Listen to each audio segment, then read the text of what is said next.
You 5 golden rules. What makes these rules so golden? Well, if you follow them, you will be able to sing higher, stronger, clearer, and just generally better instantly.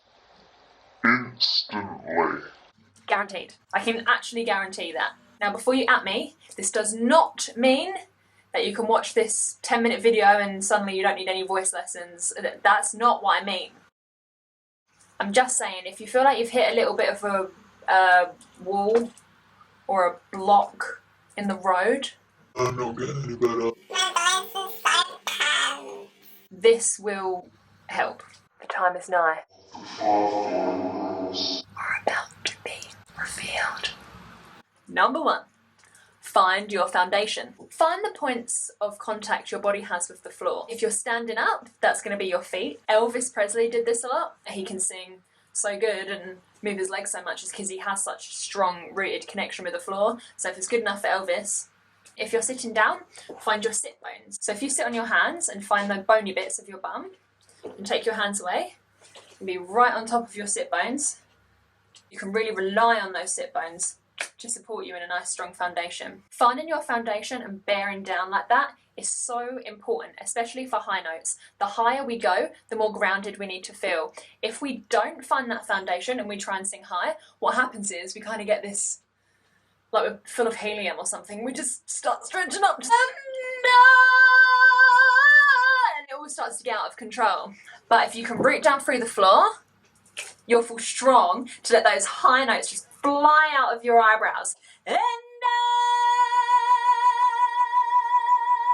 feel just so much more stable than if I was to not really think about foundation and I get this kind of out of balance feeling. Golden rule number 2. Shrink your sound. This is particularly applicable for singing higher. The higher we go, the more we need to imagine that our sound has shrunk.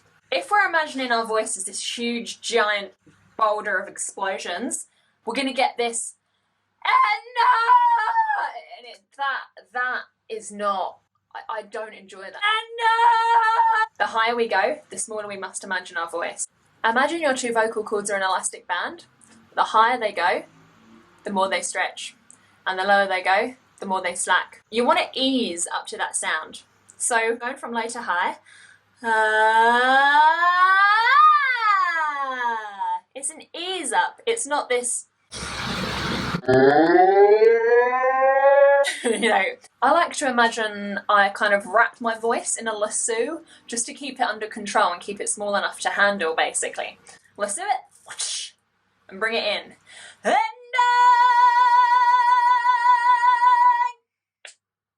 Way more control. This same rule applies for thin fold singing. If you imagine that big, no.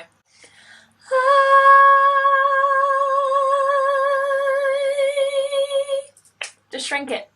Golden rule number 3. Modify your vowels. So say you have your eye on a song that's very high and just you're hearing the song and you're thinking, how? So if we take Chandelier by Sia, the chorus where it's like, I'm gonna swing from the chandelier. Before you even attempt those lyrics, try it just with the vowel sounds and modify them in a way that you can support your voice. So, our first note, I'm gonna swing. So depending on your accent, we all say I'm in different ways. So just think about it as a vowel first. Ah is a really nice vowel to do that. So, and now we've got our lyrics. Gonna swing from the chandelier. We're gonna take the consonants out and just modify those vowels so that they all kind of blend into one another. Watch this.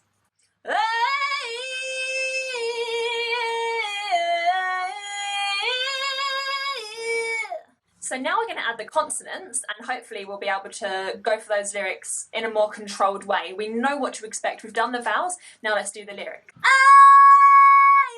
gonna swing from the chandelier. It just basically lets you know what to expect. So when you go for that first note, you're not like, modify your vowels. Golden Golden rule number 4. Sing with your body. Most of the time when we attempt a big note, we kind of like calculate it.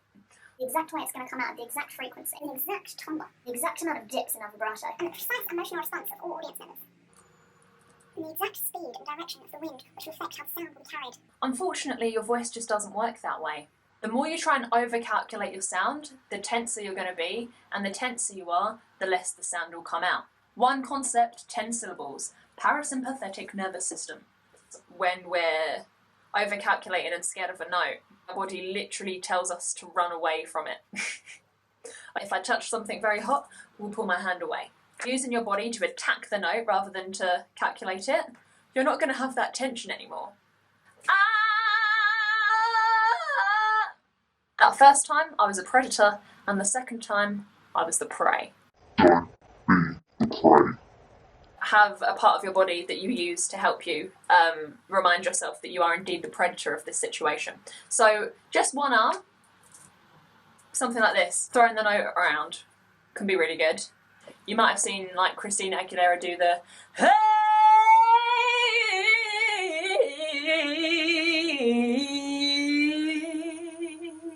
like the hand thing. It really does help. By using your hand, you're distracting your brain from using itself. The more body movements you're doing, the more your brain is kept busy, so therefore the less space it has to try and tell you to run away from your note. Sing with the body. And last but by no means least, golden rule number 5. Sing for joy. Whether it's at home, in front of your family, in front of 30,000 people, in front of a camera, do it for joy. Do it because it makes your heart smile. Do it because it's your calling. You get the idea. It's one of the reasons why I'm not a huge fan of tangible goals. Like by September 31st, I'm going to hit a D4, and then by November 31st, I'm going to hit a G7, and then those dates don't exist. Strive to be better than you were yesterday, but don't strive for something so... Infinite patience produces immediate results. So if you can be present in the moment of you singing and just sing your heart out and love every second, your voice will actually get better faster. It's honestly the best thing that you can do. Thank you so much for watching this video. Please leave a comment and ask me things within reason. Specifically, I'd love to hear any of your defining moments, something that happened in your singing journey so far that really clicked for you. Maybe it's after you've tried one of these points today, but maybe it's something else, because I absolutely love to hear what works for different people, because we're all so different and there's so many amazing tips and amazing pieces of advice that we all pick up along the way. Until next time, my darling, stay safe, love you lots, bye.